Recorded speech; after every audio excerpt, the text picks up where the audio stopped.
Hi again and welcome to the Cashew-in platform launch. My name is Aminata Kamara and I'm the program manager of the Cashew-in. Thank you for your availability and ongoing interest. So for the next hour, we are going to dedicate this moment to showcase the Cashew-in prototype. So with your support and ongoing involvement, our goal has been to develop a multi-country cashew dashboard management system that will facilitate access to and use of data to improve decision-making for policymakers, farmers, and the private sector. We will start our journey with a brief overview of the activities implemented so far. We will also walk you through the development process, and this will be followed by a live demo of the Cashew-in platform. And after the demo, the floor will be yours for any questions or comments. And finally, our event will be closed by sharing our next steps. But before diving into the subject, let's give the floor to our partner, CNFA. And then this will be followed by a representative of the Cashew-in steering committee. Actors have been involved in the project from the beginning and have played a key role in the development process. Jean-François, please feel free to chime in. Merci, bonjour à tous. Donc, je suis Jean-François Gué. Alors, merci. J'aimerais parler au nom de USDA qui a mis en place le projet Pro-Cashew. C'est un projet sous-régional sur l'appui au secteur de l'anacarde. Donc, nous sommes très heureux d'être aujourd'hui pour lancer le prototype de base de données sous-régionale. C'est un grand plaisir que je vous souhaite une bonne écoute et vraiment, j'espère qu'on pourra cheminer encore ces prochaines années pour faire vivre cette plateforme. Donc, voilà un petit peu ce que je voulais dire. Merci à Development Gateway, notre partenaire, qui a mis tous les efforts pour aller chercher les inputs de nos agents des gouvernements, du secteur privé, de la société civile, pour faire en sorte d'arriver aujourd'hui à une base qui est un peu conçue par la base et pour la base. Donc, je pense que nous avons là tous les éléments pour faire de cette initiative un succès. Et merci à tous et nous sommes heureux d'utiliser l'assemblée annuelle du CICC pour faire cette ouverture. Donc, bonne séance de travail. Merci Aminata, je vous remets la parole. Merci beaucoup Jean-François. Nous passons maintenant aux représentants des comités de pilotage pays. Je pense que M. Zerbo, étant donné que vous êtes juste échappé quelques instants pour participer à cette ouverture, je vous donne la parole.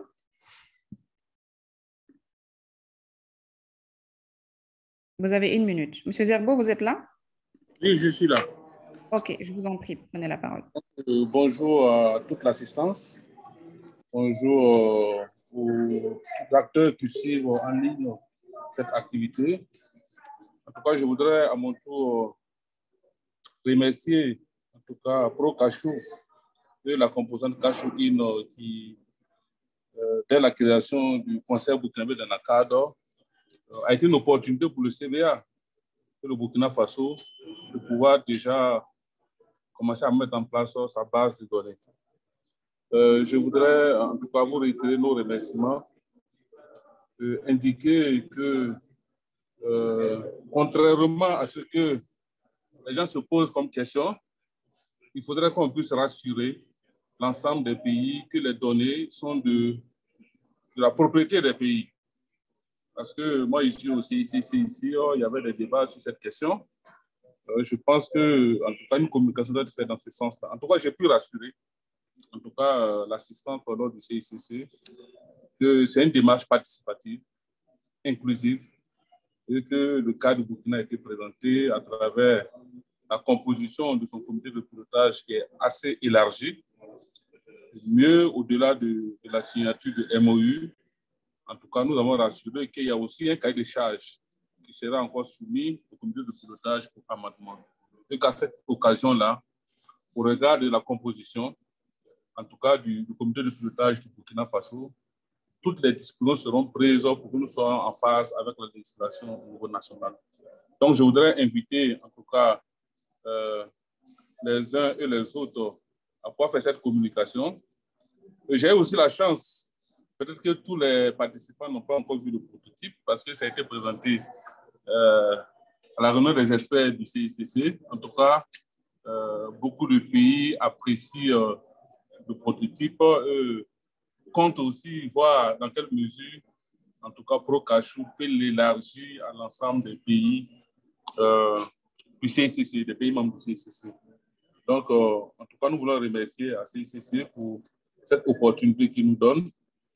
Nous voulons remercier, Cachou Hill pour cette opportunité qu'on nous donne pour pouvoir asseoir notre base de données sur la chaîne de valeur de l'ANACAD au Burkina Faso.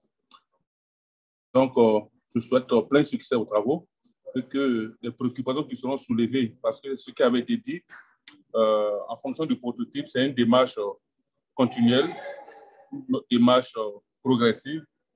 C'est tout un processus. Donc, au fur et à mesure qu'on aura des préoccupations sur le prototype, je pense que c'est le mieux de pouvoir les corriger par pays afin que nous puissions avoir une base de données fiable et durable pour l'ensemble de la filière.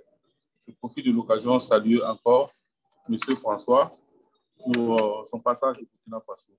Merci beaucoup et bonne séance pour le lancement de ce prototype qui sera une plateforme, je l'espère bien, de référence dans le domaine du cajou. Je vous remercie. Merci beaucoup, M. Zerbo. Merci pour votre intérêt et participation. Et vous l'avez effectivement, ce sera un processus participatif qui va impliquer les acteurs tout au long de la mise en œuvre, donc avec des échanges fréquents, des tests et des modifications. Donc, nous allons passer la parole à M. Oro, qui représente le Nigeria et qui est le représentant du comité de pilotage du Nigeria. M. Oro, vous avez la parole. All right, thank you, Mr. Moderator. Thank you. Good afternoon, everybody. My name is Roland Oro. I'm the chairman of the Nigerian Steering Committee for the National Cashew Committee that was set up by the Federal Ministry of Agriculture with support from Pro-Cashew. The aim of the committee is to develop a 10-year roadmap broken down into 5 years for the Nigerian cashew sector. And I think today's launch is a significant milestone for the West African cashew sector because, like we all know, data and information is going to be the new oil.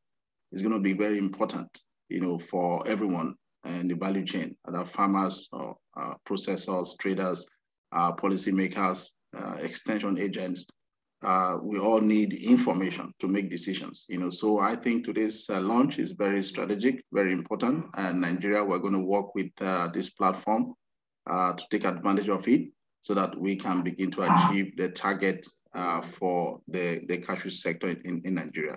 So on that note, I want to thank Pro-Cashew. I want to thank the USDA. I want to thank the Development Gateway for the work they put into all of this to make today a reality. I look forward to the launch and I look forward to the next steps, using this platform to achieve our collective objectives. Thank you very much. Thank you. Thanks a lot, Mr. Oro.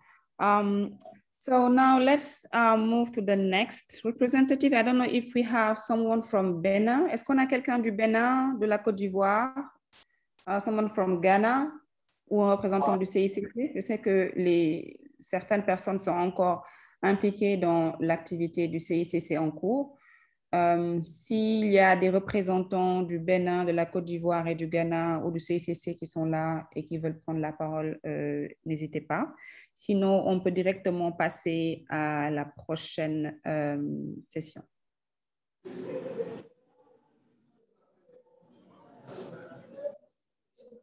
OK. Alors, nous allons maintenant vous partager brièvement les différentes activités qui ont été mises en œuvre depuis le démarrage du projet. Donc, je laisse la parole à Constance qui va nous donner un bref aperçu. Constance? Oui, merci Aminata. Bonjour, chers acteurs. Merci à tous pour votre présence à ce lancement de la plateforme Cashew-In. Et donc, je vais vous présenter brièvement le cheminement jusqu'à la conception de ce prototype-là. Donc, déjà, je commence par vous présenter la plateforme Cashew-In qui consiste à concevoir un système de collecte et d'analyse de données. Il s'agit également d'inciter, de renforcer et habiliter les acteurs à accéder et à utiliser des données exploitables pour informer et influencer les décisions. Donc, la plateforme Cashew-In, qui est une composante du projet ProCashew, est mise en œuvre dans les 5 pays de ce projet-là, qui sont le Bénin, le Burkina Faso, la Côte d'Ivoire, le Ghana et le Nigeria. Et donc, depuis décembre 2020, en collaboration avec tous les acteurs de la filière ANACA de ces 5 pays, l'équipe de Development Gateway a mené une étude de cadrage en utilisant un ensemble des méthodes de recherche, notamment la recherche documentaire, l'enquête en ligne et des entretiens avec les acteurs clés. Et donc, d'avril à juillet, il y a également eu des ateliers de co-création. Donc, après cette phase d'évaluation, donc, au niveau de chaque pays, nous avons réalisé des ateliers de co-création qui consistaient à présenter les résultats des évaluations, ensuite à confirmer les thèmes et les données disponibles à intégrer dans la plateforme, et également établir et valider les rôles et responsabilités des comités de pilotage de Cashew-In. Donc, il faut dire que ces comités de pilotage-là ont été instaurés au niveau des 5 pays et les acteurs de ces comités-là ont été décidés lors de ces comités, lors de ces ateliers de co-création. Et donc, depuis avril 2021, la plateforme Cashew-In est en développement sur le plan technique avec la rédaction des exigences au niveau technique, bien sûr. Et donc, en novembre 2021, nous avons réalisé des sessions de feedback préliminaires des utilisateurs pour recueillir les premiers avis, commentaires et suggestions. Donc, à cette étape-là, il s'agissait, après les premières conceptions provenant des différentes findings, de voir au niveau des premiers retours des acteurs pour pouvoir améliorer la plateforme jusqu'au prototype que nous allons vous présenter aujourd'hui. Prochaine diapo. Merci, Constance. Alors, nous avons vu les activités qui ont été mises en œuvre depuis le démarrage, partant de la revue documentaire jusqu'aux ateliers de co-design. Et tout cela a été suivi ou fait en concomitance avec le développement de l'application. Donc, maintenant, je donne la parole à Vanessa qui va vous donner un aperçu du développement côté technique et également vous présenter l'outil en tant que tel. Vanessa, à toi. Merci Aminata, merci à tout le monde et bonjour à tous. Donc, en ce qui concerne le processus de développement, il a débuté en même temps que l'évaluation et les activités de co-création que nous avons eu à collecter durant les différents ateliers de co-création. Alors, c'est la plateforme que nous envisageons de mettre en place au niveau de chaque pays est une plateforme qui sera en fait une application web développée sur WordPress, dont elle sera accessible en ligne. Et conformément aux requêtes et conformément aux besoins qui ont été exprimés aussi bien durant la mission d'évaluation des besoins que durant les ateliers de co-création, les indicateurs vont être de plusieurs sortes, notamment les données internationales pour des raisons de benchmarking, donc les différents prix du marché à l'international ainsi que des informations sur les calendriers saisonniers. Au niveau de chaque pays, une présentation du secteur de la NARCAD au niveau de chaque pays, y compris les acteurs principaux, les projets et les programmes qui sont en cours dans le souci de fédérer éventuellement les différents efforts et de faciliter la collaboration entre les différents acteurs. Nous aurons aussi des cartes interactives qui afficheront donc la localisation des vergers d'anacarde ainsi que la localisation des unités de production, qui sera aussi suivi, donc intégré aussi dans la plateforme plusieurs outils visuels. Donc, quand on parle d'outils visuels, on parle de tout ce qui est graphique, tableau, cartes, et elles présentent tout l'avantage comparatif d'être interactifs. C'est-à-dire que les utilisateurs pourront donc les utiliser pour des besoins d'analyse ou pour pouvoir avoir accès à certains types d'informations. Il y a aussi des informations sur le profil et les tendances du marché national et du marché international de la noix de cajou, et une page ressources qui sera une page voilà, où il y aura du contenu qui va des bonnes pratiques à partager avec tous les acteurs, à différents types d'informations qui peuvent être nécessaires pour tous les acteurs de la chaîne de valeur, et un module interactif en fait qui donnera la possibilité donc aux acteurs d'utiliser les informations, les tableaux, les outils visuels et toutes les autres informations mises à leur disposition pour des analyses propres qui leur sont propres et pour des besoins qui peuvent varier bien sûr en fonction du différent type d'acteurs. Prochaine diapo. Alors, M. Zerbo l'a dit tout à l'heure dans son introduction, et c'est un point sur lequel aussi j'aimerais revenir, parce que c'est un point qui est très important. C'est des questions qui nous ont été posées même durant l'évaluation, et ces questions-là ont trait à la propriété des données. Alors, comme l'a souligné M. Zerbo, je réitère effectivement son commentaire. Les données qui seront publiées au niveau de la plateforme restent et demeurent la propriété du pays. Ce qui veut dire que les différents comités de pilotage auront la responsabilité des données qui sont collectées, intégrées et publiées au niveau de leur plateforme. Techniquement, qu'est-ce que cela veut dire? Cela veut dire que nous, au niveau de la plateforme, nous arrivons aujourd'hui à définir différents droits d'accès par rapport à différents profils d'acteurs. Bien sûr, nous aurons un profil administrateur pays qui, lui, sera en charge donc de gérer les données de la plateforme de son pays, et il y aura d'autres niveaux d'accès. C'est ce qu'en tout cas nous prévoyons dans le cahier des charges, et après la signature des MOU, une fois que nous commençons donc les activités avec les différents comités de pilotage, ce sera à eux de nous dire quels sont les autres profils d'acteurs qui devront être inclus au niveau de la plateforme et quels droits ils doivent avoir. Cela peut partir des droits d'éditeur à droit de view only, de read only, comme on dit, en lecture seule, où ils n'auront la possibilité que de voir les informations sans pour autant les modifier. Cette remarque s'étend également aux données qui sont disponibles au niveau de la plateforme, au niveau de l'application web. Toutes les données qui sont disponibles au niveau de l'application web sont gérées par l'administrateur pays.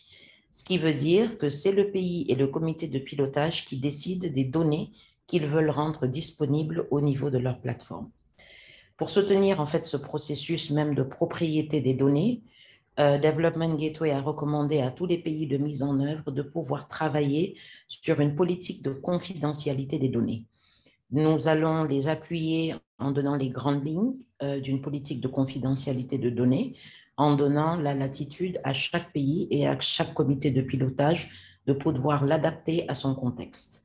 Bien sûr, si le contexte doit évoluer, la politique de confidentialité des données devra évoluer également. Et cette politique de confidentialité des données est disponible et au niveau de la page de chaque pays, comme nous le verrons tout à l'heure. Nous entrevoyons la même approche aussi pour le CICC, qui lui, bien sûr, de par son mandat, revêt un caractère beaucoup plus institutionnel, beaucoup plus international. Et le CICC et ses partenaires auront aussi, donc nous travaillerons avec eux pour qu'ils puissent aujourd'hui nous aider aussi à définir et à articuler techniquement dans la plateforme les droits et les accès des différents types d'utilisateurs, y compris donc le CICC. Cette approche, par expérience, Development Gateway le met en place assez fréquemment dans des systèmes pays. Pourquoi? Parce que c'est une approche qui appuie les processus de responsabilité, qui appuie aussi l'appropriation nationale, tout en garantissant quand même une très bonne qualité de données, notamment en termes d'exhaustivité et de fiabilité. Prochaine diapo. Voilà. Okay. Donc, sur ce, je vais arrêter de partager, Vanessa, comme ça tu prends le lead sur le partage d'écran. Donc, nous allons directement passer à la présentation du prototype qui sera faite par Vanessa. Voilà. Merci. Alors, la présentation du prototype, je veux juste revenir sur 2 points majeurs. Il s'agit d'un prototype, ce qui veut dire que tout n'est pas parfait, loin de là. Et comme le disait M. Zerbo et M. Euro l'a mentionné aujourd'hui également dans son allocution, cette approche participative et inclusive que nous avons débutée depuis le début est une approche qui va se poursuivre tout au long de la durée du projet. Ce qui veut dire que des prototypes, on va dire, temporaires ou intermédiaires, il y en aura. Pourquoi? C'est notamment pour recueillir le feedback des utilisateurs au niveau de chaque pays, au niveau du CICC, pour nous permettre à nous de pouvoir retravailler la plateforme ou améliorer la plateforme pour arriver à une plateforme qui réponde à vos besoins et qui répond à vos attentes. Donc, tout n'est pas encore mis en œuvre. Nous avons eu, pour ceux qui ont participé au premier feedback organisé en fin octobre, pour ce lancement, nous avons mis l'accent sur la mise à jour et l'actualisation de l'interface utilisateur pour respecter la charte graphique du logo Casho-In qui a été sélectionné par les différents acteurs de la filière à travers un sondage. Donc, il est quand même important pour une plateforme d'attirer l'œil de l'utilisateur. C'est pourquoi entre novembre et décembre, nous avons vraiment mis l'accent sur l'amélioration de l'interface utilisateur, amélioration qui, vous le verrez vous-même, contient beaucoup d'informations et beaucoup de feedback que vous avez eu, enfin que les participants aux sessions de feedback qui avaient été organisées en fin octobre ont été pris en compte. Alors, voilà aujourd'hui comment se présente donc la plateforme Casho-In. Voilà. Donc, ce que vous voyez ici est en fait ce qu'on appelle, nous, dans notre jargon interne, la plateforme régionale. C'est-à-dire que donc, ça sera le landing page. Une fois qu'on aura, la plateforme aura son adresse web. Voilà aujourd'hui comment se présente la page d'accueil. Alors, très rapidement, au menu du haut, vous aurez donc les informations sur les différents prix à l'international. Vous aurez aussi, vous voyez ici au niveau de votre, à droite, en haut à droite, des alertes. Ces alertes sont en fait un module qui, une fois que vous cliquez dessus, vous donne en fait des alertes, que ce soit des alertes du CICC ou de ses partenaires, ou ça peut même être des alertes qui proviennent de certains pays. Okay. Ensuite, suit donc, la production en chiffres, d'accord, avec donc les années et les sources de production. Je laisse le lien page pays pour l'instant, on y reviendra. Ensuite, vous avez donc une présentation sur le CICC, d'accord. S'ensuit un peu un calendrier saisonnier, on va dire, ainsi qu'une production globale au niveau des différents pays producteurs de noix de cajou. Et au niveau donc du calendrier, vous avez un premier onglet qui se focalise uniquement sur les 5 pays Cashew-In, donc le Bénin, le Burkina Faso, la Côte d'Ivoire, le Ghana et le Nigeria. Et vous avez le même calendrier saisonnier pour l'hémisphère sud et pour l'hémisphère nord. Cette page donc se termine pour l'instant, je dis bien pour l'instant parce qu'il est tout à fait possible de rajouter un autre contenu ou d'autres contenus si aujourd'hui les utilisateurs en expriment le besoin, sur donc une présentation du projet ProCashou dans son intégralité, une présentation donc de la plateforme Cashew-In et là la Cashew-In Newsletter, qui est en fait un bulletin d'information trimestriel que nous avons élaboré pour pouvoir rester en contact avec les différents acteurs qui ont participé à nos différentes activités. Le développement informatique peut prendre un peu de temps, donc il est quand même important de maintenir le contact et que nos partenaires et tous les acteurs qui ont contribué à faire aujourd'hui de cet outil ce qu'il est, sachent que nous restons en contact et que bon, même s'ils n'ont pas forcément de nos nouvelles, nous continuons quand même à travailler sur la plateforme. Le dernier aspect que je voulais vous montrer, en fait, c'est le changement de langue. Là, le portail apparaît en anglais. Il vous suffit donc de cliquer sur l'acronyme FR pour français pour que la page soit traduite de manière dynamique en français. Au niveau de chaque pays, ce qui va se passer, c'est que pour les pays francophones, la langue par défaut, ça sera le français. Bien sûr, les utilisateurs auront la possibilité de passer à l'anglais. Et pour les pays anglophones comme le Nigeria et le Ghana, la langue par défaut de leur portail sera l'anglais. Alors, sans plus tarder, nous allons passer donc à une page pays. Et pour les besoins de cette démo, nous avons choisi donc la page pays du Burkina, notamment car c'est le premier pays qui a eu à signer avec nous un MOU et qui a également officiellement lancé son comité de pilotage. Donc, en cliquant sur la page pays du Burkina, voilà, vous avez aujourd'hui donc la page pays du Burkina Faso. Les menus de haut, donc vous avez la page d'accueil, la page production, la page transformation, la page commercialisation, analyse interactive et la page de contact. Voilà aujourd'hui, la page commence donc par une note, un forward donc, qui sera fait par le comité de pilotage donc, du Burkina. Et voilà la politique de confidentialité des données à laquelle je faisais référence tantôt. Donc, une fois que vous cliquez sur cette politique de confidentialité de données, c'est ce sur quoi le comité du Burkina devra travailler. En gros, c'est un document qui donne en fait une orientation sur comment utiliser les données qui sont disponibles dans la plateforme, comment garder le contact avec l'administrateur pays et comment aussi, comme il l'a dit tout à l'heure, rassurer votre audience. Il y a certaines données que certains acteurs peuvent être réticents à partager pour des données, pour des raisons diverses et variées.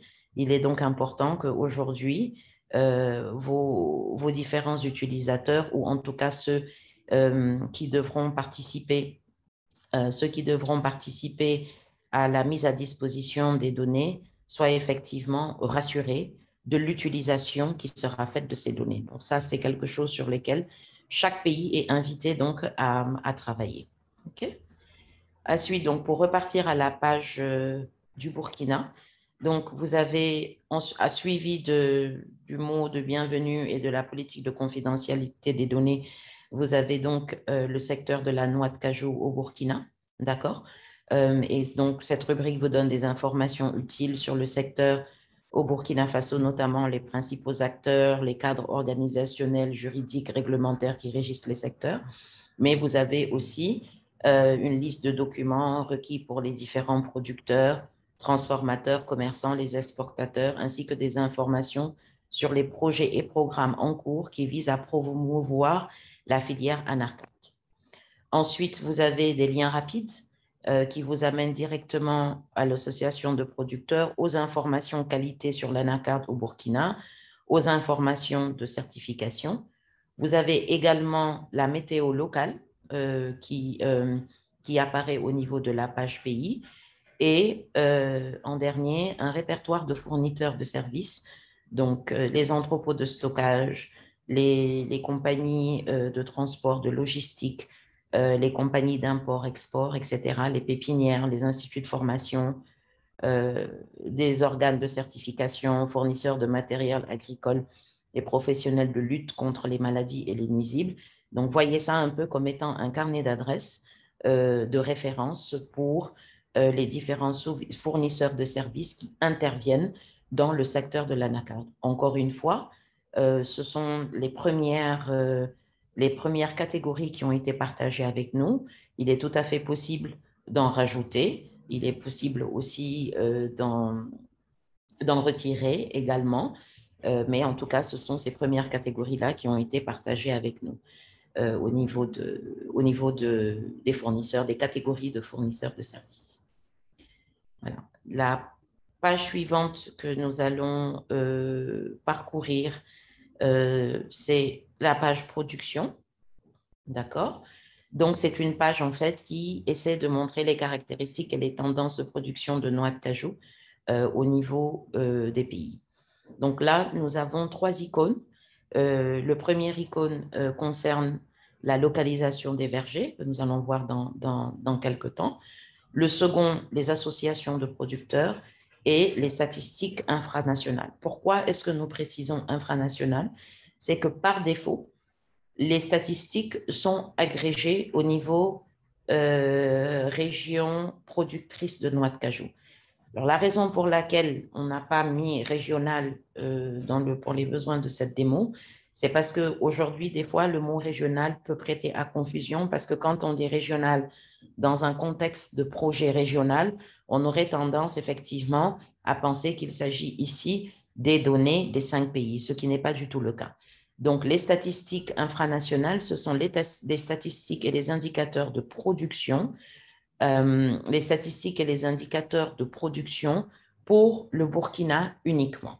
Par défaut, elles seront agrégées au niveau des régions productrices de noix de cajou de Burkina, mais il ne s'agit en aucun cas donc d'autres pays de mise en œuvre.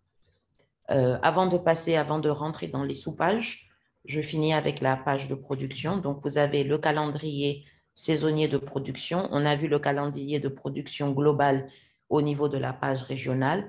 Là, il s'agit du calendrier saisonnier de production qui est propre au Burkina. Et bien sûr, une rubrique plus d'informations.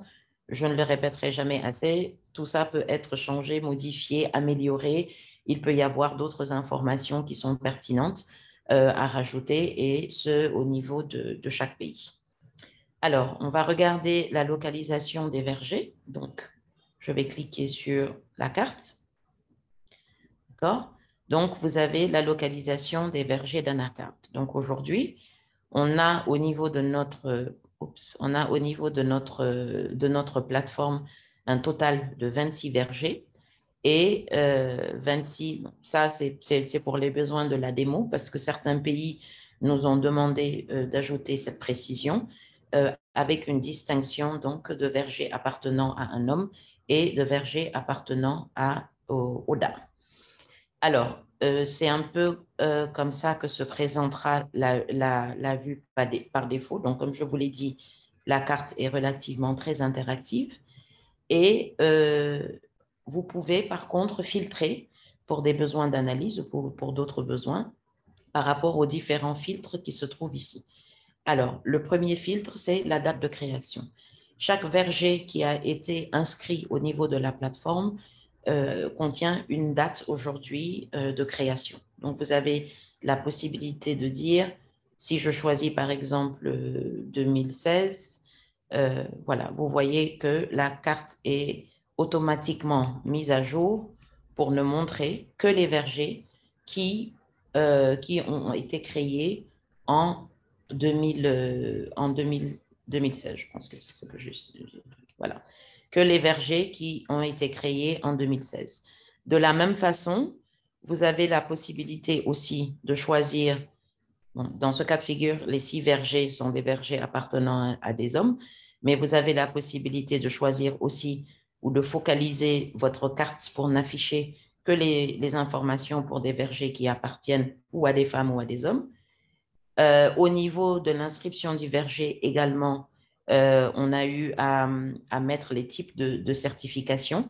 Voilà les types de certifications qui sont aujourd'hui saisis au niveau de la plateforme. Donc, le commerce équitable, la certification bio, UTZ, Global Gap, Rainforest ou aucune certification. Donc, pour l'instant, ces données ne sont pas encore saisies dans le cadre du Burkina, mais elles y arriveront. Et vous avez la possibilité de faire la même chose, en tout cas pas pour 2016. Attendez, je vais essayer de voir, est-ce que 2018, ça a été le cas? Non, non plus. Voilà, donc les certifications n'ont pas encore été saisies. Ensuite, donc revenons, voilà, revenons donc à nos vergers. Ici, c'est les 14 vergers qui appartiennent aux femmes. Je vais réinitialiser ce filtre-là. Donc, nous revenons à nos 26 vergers. Disons que vous voulez voir que les vergers qui appartiennent à un district particulier, donc par exemple, on va choisir le district du centre-ouest, d'accord? Et ce faisant, donc, vous avez un total de 3 vergers. Je vais zoomer un peu plus pour en voir un peu plus. Là, OK. Et donc, voilà. Donc, ça, c'est pour la région du centre-ouest. Et vous pouvez même aller plus loin, c'est-à-dire que dans cette région du centre-ouest, vous pouvez filtrer encore pour avoir encore une information plus précise et afficher les vergers donc, qui apparaissent ou qui appartiennent à une région bien déterminée. D'accord? Donc, c'est comme ça que marchent un peu les filtres au niveau du SIG, donc au niveau de la carte interactive. La dernière chose que je voulais vous montrer sur ce SIG en particulier, c'est que vous avez, une fois que vous cliquez sur un verger en particulier, vous avez une fenêtre intempestive qui s'ouvre et qui vous donne donc des informations d'ordre général, c'est-à-dire donc le genre du propriétaire, la date de création, le nom du village, quels sont les types de certifications dont bénéficie ce verger, est-ce que ce verger est affilié ou non à une association et si tel est le cas, à quelle association elle est affiliée, quel est le type de matériel végétal utilisé et le pourcentage de chaque type également si cette information est disponible. Et en termes d'indicateurs, quelle est la superficie totale, en tout cas en ce qui concerne l'année la plus récente de collecte des données, quelle est la production moyenne de ce verger sur les 5 dernières années et quel est le rendement moyen de ce verger également sur les 5 dernières années. Donc voilà un peu on va dire un résumé des informations qui peuvent être accessibles rapidement au niveau des différents vergers. Donc, vous avez la possibilité, comme je l'ai fait tout à l'heure, de cliquer sur cette croix pour initialiser le filtre ou pour annuler le filtre. Ou alors, si vous avez par exemple sélectionné plusieurs filtres en même temps, il vous suffit de cliquer sur ce bouton pour réinitialiser les filtres et le système vous ramène directement à la vue par défaut. Voilà, donc ça, c'est ce qui concerne les vergers d'Anacard. Voilà, et bien sûr, la source sera toujours mentionnée, que ce soit au niveau de la plateforme et que ce soit au niveau des éléments de la plateforme qui seront téléchargés, que ce soit en PNG ou que ce soit en JPEG. Chaque fois qu'il s'agira de télécharger un élément de la plateforme, qu'il s'agisse d'une carte, d'un graphique ou d'un tableau, la source sera toujours mentionnée et elle le sera également sur tous les éléments que vous souhaiteriez télécharger. Hein? Donc, je vais repartir à la page production. Voilà, donc là, nous avons vu ce qu'il s'agit, nous avons vu un peu comment se présente la localisation des vergers. Nous allons maintenant regarder les associations de producteurs. D'accord? Et vous voyez donc que c'est sensiblement pareil. Vous avez le nombre total d'associations de producteurs appartenant à une femme, appartenant à un homme. Et là, nous repartons sur les vergers appartenant à un homme et appartenant à une femme. Pourquoi? Parce que pourquoi est-ce qu'on a décidé de garder au niveau de cette plateforme les vergers individuels?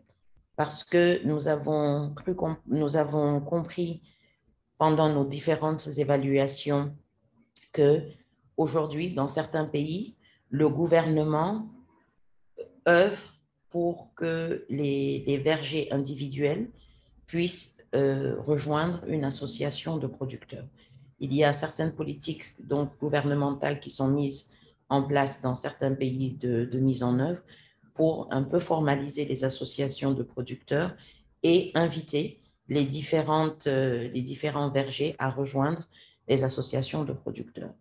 Donc, si on arrive à avoir ces deux informations sur une carte, ça donne aujourd'hui la possibilité au gouvernement ou à d'autres acteurs de voir d'une année sur l'autre quelle est l'évolution du nombre de vergers individuels, qu'il appartient tout genre confondu, d'une année sur l'autre, et de pouvoir voir aujourd'hui la progression, de savoir est-ce que de plus en plus de vergers individuels rejoignent aujourd'hui des associations de producteurs. Est-ce que les progrès sont quand même relativement timides ou restent limités, ce qui donne aujourd'hui la possibilité aux acteurs qui s'occupent de ces questions de pouvoir peut-être poser des questions plus approfondies pour savoir pourquoi aujourd'hui les vergers peut-être sont un peu réticents à rejoindre les associations de producteurs. Voilà. Donc,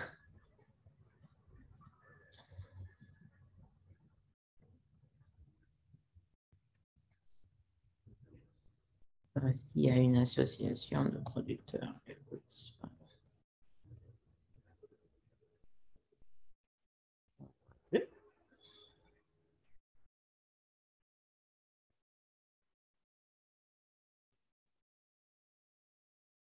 La souris est très sensible et zoom pour tout et rien. Okay.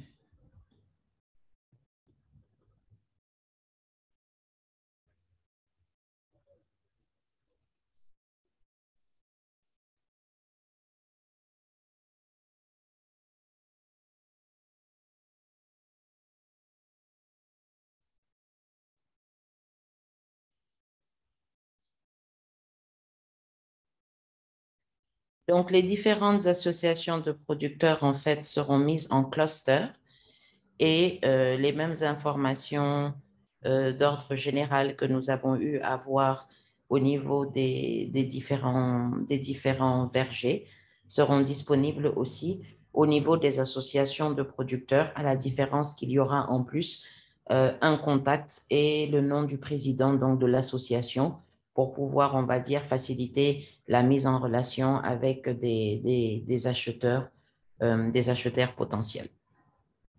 Voilà.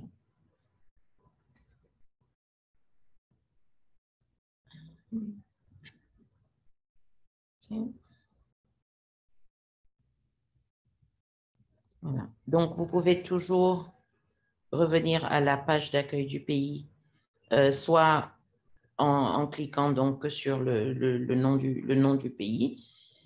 Et voilà. Alors, les pages transformation, commercialisation, bon, l'analyse interactive, vraiment, ça sera vraiment la dernière page. Pourquoi? Parce que cette analyse interactive-là sera en fait une manière de pouvoir donner aux utilisateurs la possibilité d'utiliser, on va dire, une suite d'outils visuels par défaut en fonction de votre profil. Par exemple, voilà, si vous êtes une compagnie privée, un acheteur, la page interactive acheteur ou compagnie privée va prendre en compte, si vous voulez, toutes les informations, tous les graphiques, les tableaux, les cartes qui sont liées au type de certification disponible, au volume moyen, etc., pour vraiment faciliter le contact et la mise en relation avec avec des acheteurs ou des revendeurs potentiels en termes de qualité, en termes de type de certification, de type de RCN, de type de kernel, etc. Donc vraiment, ça sera la dernière page. Et pour cette page aussi, nous aurons besoin de votre aide pour que vous puissiez nous dire je suis un producteur, voilà ce qui m'intéresse. Je suis un partenaire au développement. Je ne veux voir que l'agriculture et les questions de genre pour le secteur de la noix de cajou, etc. Je suis une compagnie privée. Je n'ai pas le temps de parcourir tout ça. J'ai besoin d'une page où je me rends en un clic et j'ai toutes les informations qui aujourd'hui peuvent m'intéresser en tant que partenaire privé. Voilà. Et bien sûr, la page de ressources qui sera donc ajoutée et qui sera un peu cette page de contenu pour bénéficier aux différents profils d'acteurs de la filière Anacat. Voilà, Aminata, je pense qu'on peut, pour des besoins du temps, on peut peut-être arrêter la démo ici et voir s'il y a déjà des questions, des réactions, parce qu'on est... Oui, merci Vanessa. Oui, nous avons effectivement une première question de Monsieur Olivier Akele qui demande en fait qui certifie les données. Alors, c'est une excellente question et ça fait justement partie des informations ou en tout cas, ça fait partie des réponses que nous souhaitons aujourd'hui avoir des comités de pilotage. Pourquoi? Parce qu'il y a deux cas de figure. Le premier cas de figure, l'option, c'est aujourd'hui de donner le rôle aux différents comités de pilotage de différents pays de valider les informations, par exemple, qui sont entrées par des points focaux. C'est une manière de procéder. Il y a ses avantages et ses inconvénients. L'inconvénient majeur est que, ce faisant, nous courons le risque quand même d'avoir un certain goulot d'étranglement qui se traduira par des données peut-être non actuelles ou une plateforme qui n'est pas forcément mise à jour. Il y a une autre manière donc de fonctionner également, c'est qu'aujourd'hui, le comité de pilotage s'accorde avec les différents organes de mise à disposition des données, que ce soit de la production, des certifications, etc., pour dire que toutes les données qui sont transmises à notre niveau seront des données déjà validées et certifiées au niveau de votre institution. Auquel cas, nous comprenons que quand nous recevons ces données de votre part, nous pouvons d'ores et déjà les intégrer au niveau de la plateforme.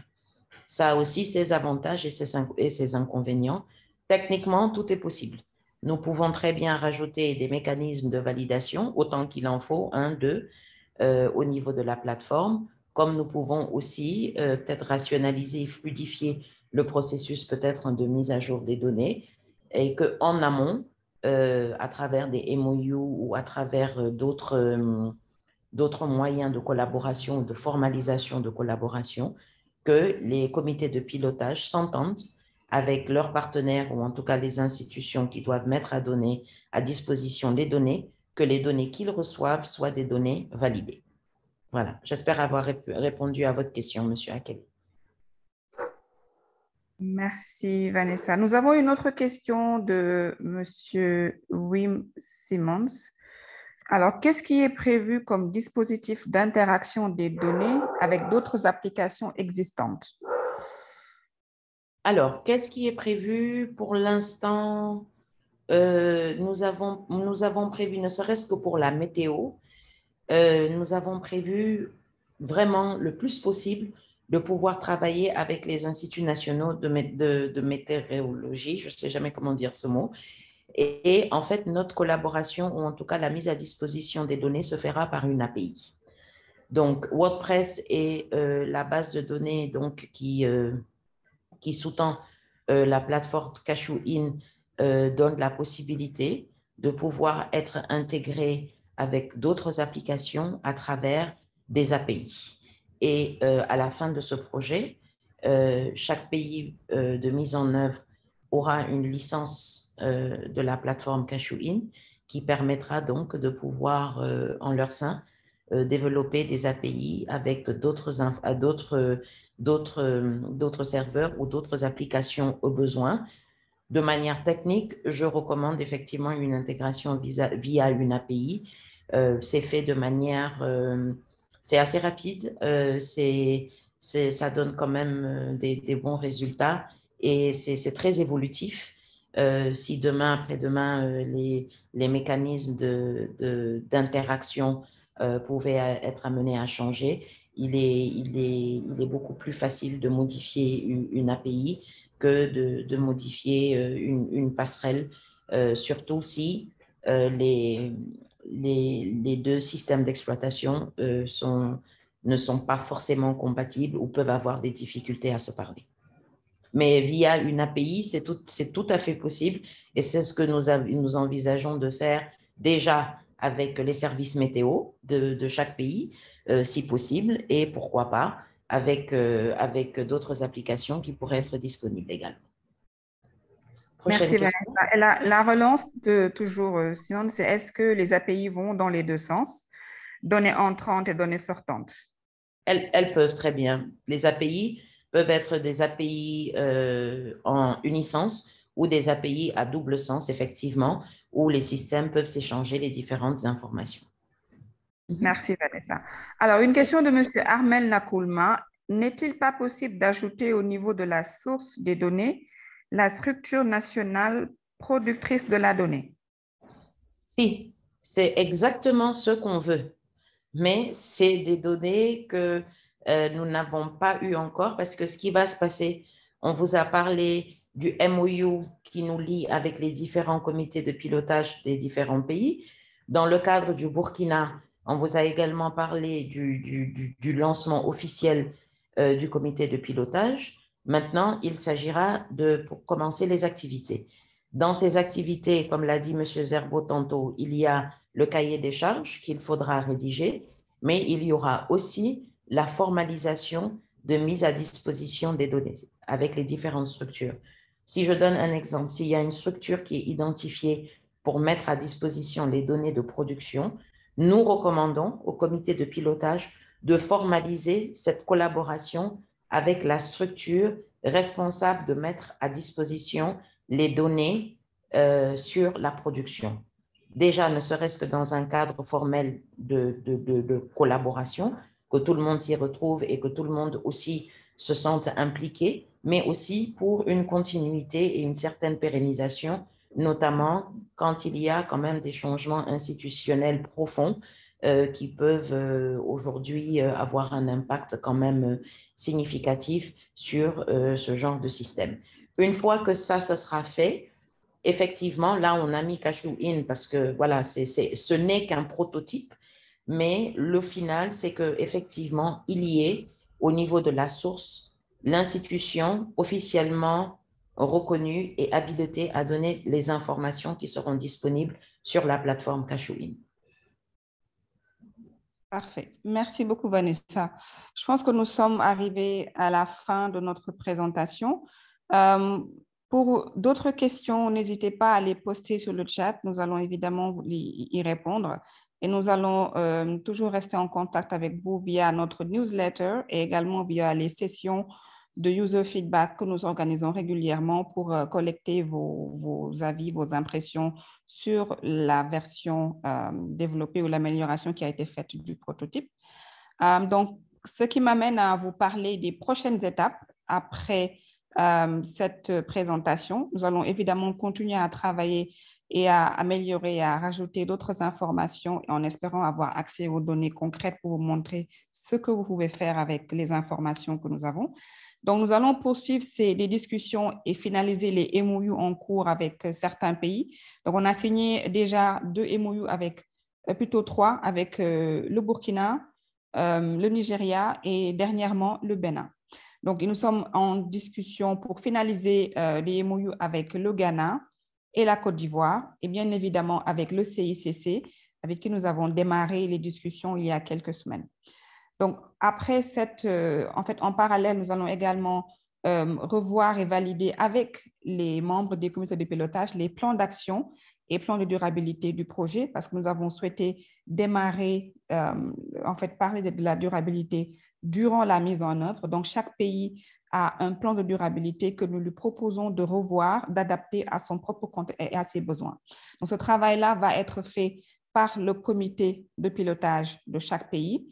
Et une fois ce plan validé, ces plans validés, nous allons évidemment les mettre en œuvre. Comme je le disais, nous allons poursuivre le développement ainsi que la présentation de la version en cours et nous allons également poursuivre la prise en compte de vos suggestions. Ceci se fera à travers des sessions techniques et après cette présentation, dans les jours à venir, nous aurons évidemment des sessions plus techniques qui seront faites avec les organisations membres des comités et qui seront en charge d'intégrer les données dans la plateforme. Le développement va se poursuivre évidemment et des séances régulières seront organisées à laquelle vous serez également invités. Donc, voilà notre plan pour les prochains mois. Donc, nous voulons que ce développement et cette mise en œuvre soient vraiment participative. Donc, les acteurs seront tenus au courant, vous serez tenus au courant parce que ce que nous développons évidemment pour vous, c'est pour ça que nous espérons que ce qui sera présenté sera en lien avec vos attentes et répondra aux questions que vous vous posez. Donc, nous arrivons à la fin de cette présentation du prototype. Merci à tous pour votre présentation et plutôt pour votre intérêt.